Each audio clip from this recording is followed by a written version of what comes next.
હું પિનલ બારૈયા મારી ચેનલમાં તમારું બધાનું સ્વાગત કરું છું। સૌપ્રથમ બધાને મારા જય શ્રી કૃષ્ણ, જય મેલડી। આજે આપણે બનાવીશું ડ્રાયફ્રૂટ લાડુ, જે સાંધાના દુખાવામાં રાહત કરે છે અને ઘૂંટણના પ્રોબ્લેમ થતા હોય, જેને સાંધા દુખાતા હોય તેમાં પણ તે રાહત કરે છે। ચલો આપણે જોઈ લઈએ તેની સામગ્રી।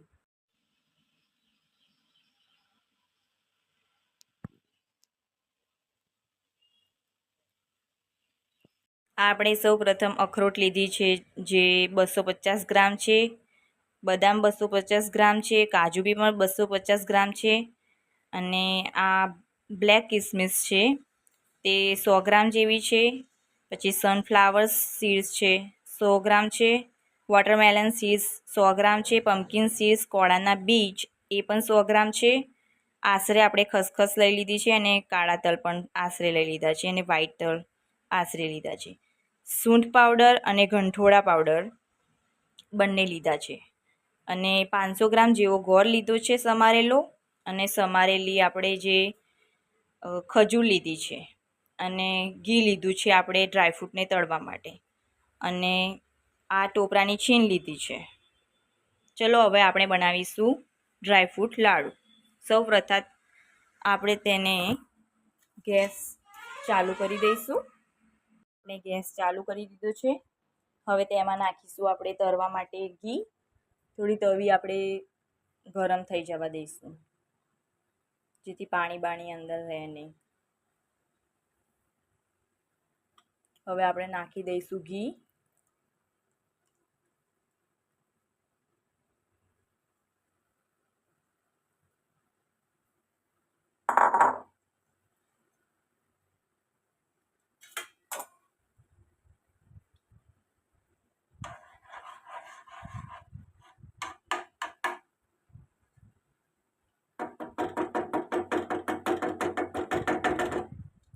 થઈ જાય જલ્દી।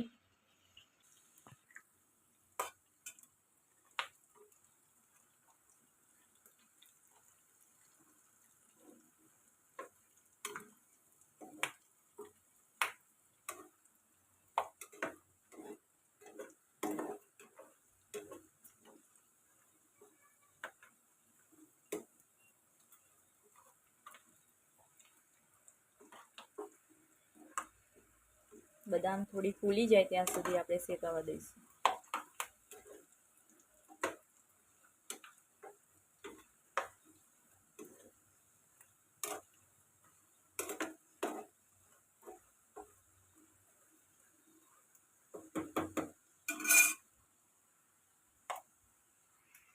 હવે આ સતરાઈ ગયું છે એટલે હવે આપણે એને બાઉલમાં કાઢી દઈશું।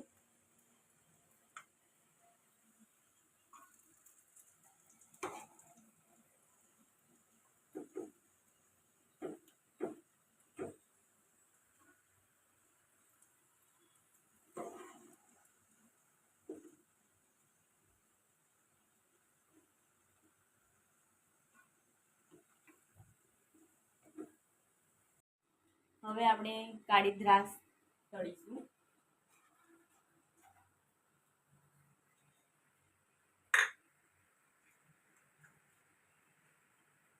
પછી પમ્પકિન સીડ્સ તળી દઈશું।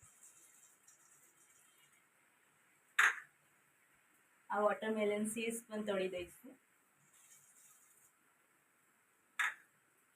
સનફ્લાવર બી તળી દઈશું।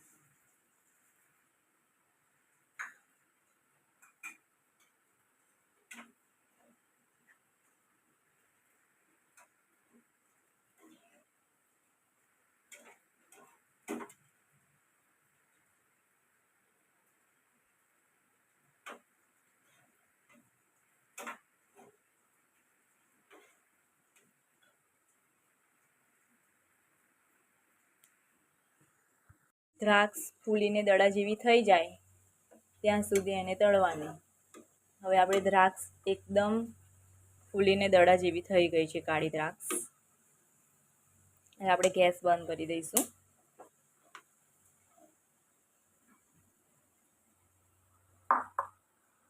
હવે તેને કાઢી દઈશું।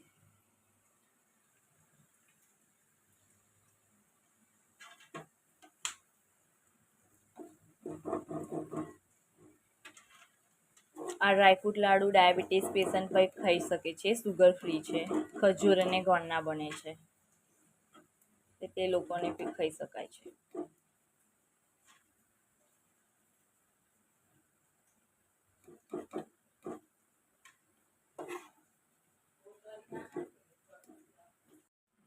હવે આપણે આ બધું કાઢી દીધું છે, સનફ્લાવર સીડ્સ ને કાળી દ્રાક્ષ ને બધું.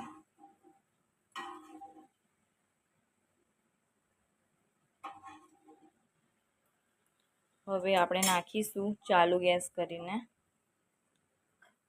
કાળા તલ, સફેદ તલ. હવે કાળા તલ નાખીશું, થોડી ખસખસ નાખી દઈશું.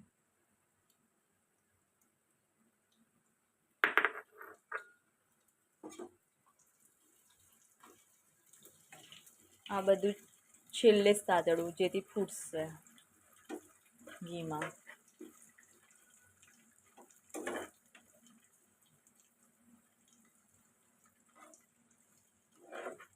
અને બહુ શેકવા ના દેવું, થોડું થોડું શેકવું. બસ હવે આપણે ગેસ બંધ કરી દઈશું.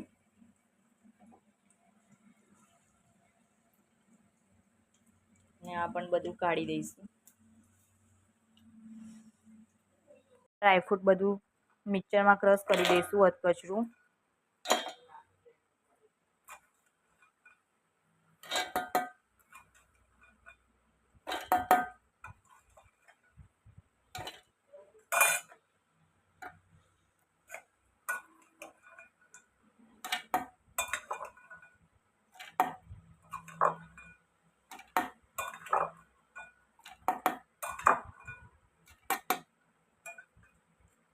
થોડું થોડું લઈશું.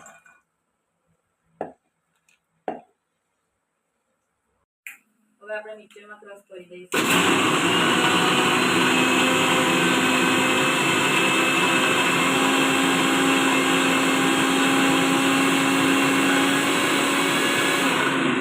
હવે દળે ગયેલા કાજુ બદામનું જે આ મિક્સરમાં ક્રશ કરીને નાખી દઈશું. અધકચરા જ કરવાના હતા.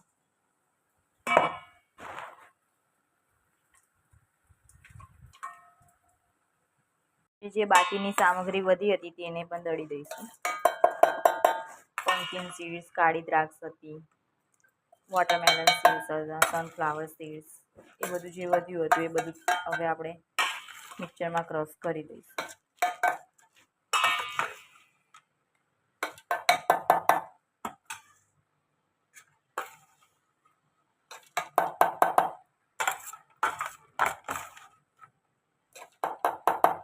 આપણે દળાઈને તૈયાર થઈ ગયું છે, બધું મિક્સ કરી દઈશું.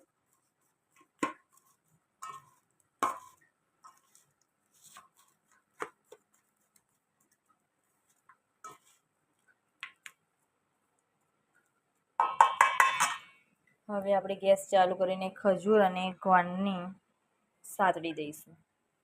આપણે ખજૂર નાખી દઈશું ઘીમાં સાતળવા.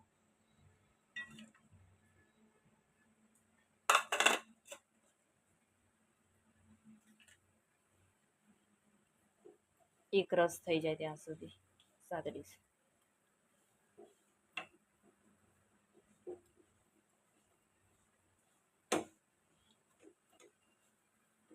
એની અંદર જે આ બદામ કતરેલી હતી તે પણ નાખી દઈશું ડેકોરેશન માટે. ખસખસ વધેલી નાખી દઈશું. થોડી ટોપરાની છીણ,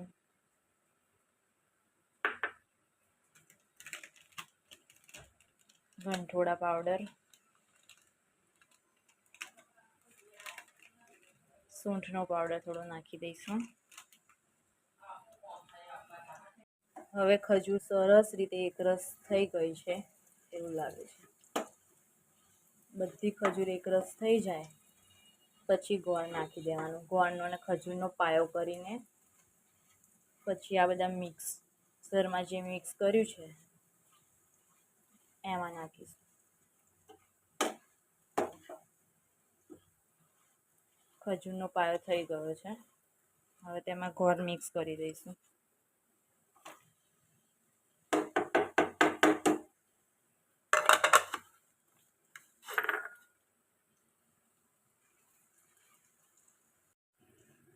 ગોળ જેવો નાખીએ તેવો થોડી વાર જ હલાવવા દેવાનો, નહીં તો ગોળ કડક થઈ જશે તેનો પાયો. એટલા માટે ગેસ બંધ કરી દઈશ.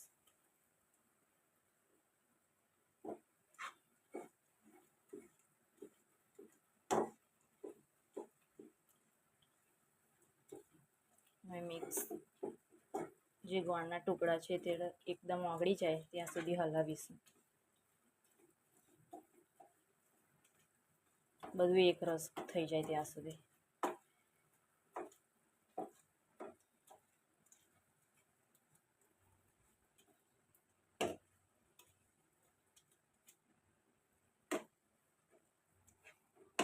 એકદમ આખો કલર જ અલગ પડી ગયો જો.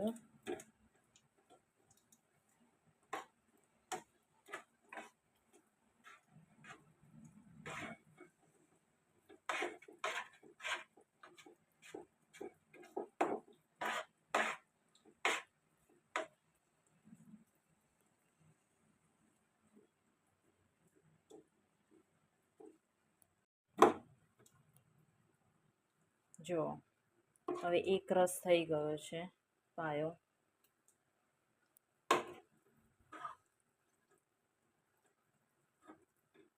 એકદમ કાળો કલર પકડાઈ ગયો છે. હવે આને મિક્સ કરી દઈશું જે આપણે મિક્સરમાં બધું ક્રશ કર્યું હતું તેમાં.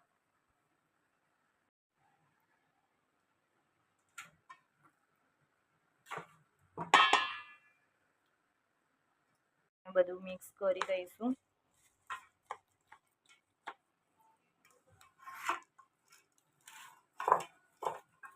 સરસ રીતે બધું એક રસ કરી દઈશું.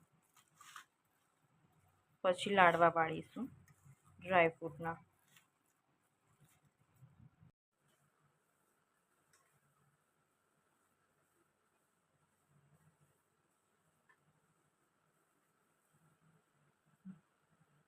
પછી આપણા ડ્રાયફ્રૂટના લાડુ જોઈ લો.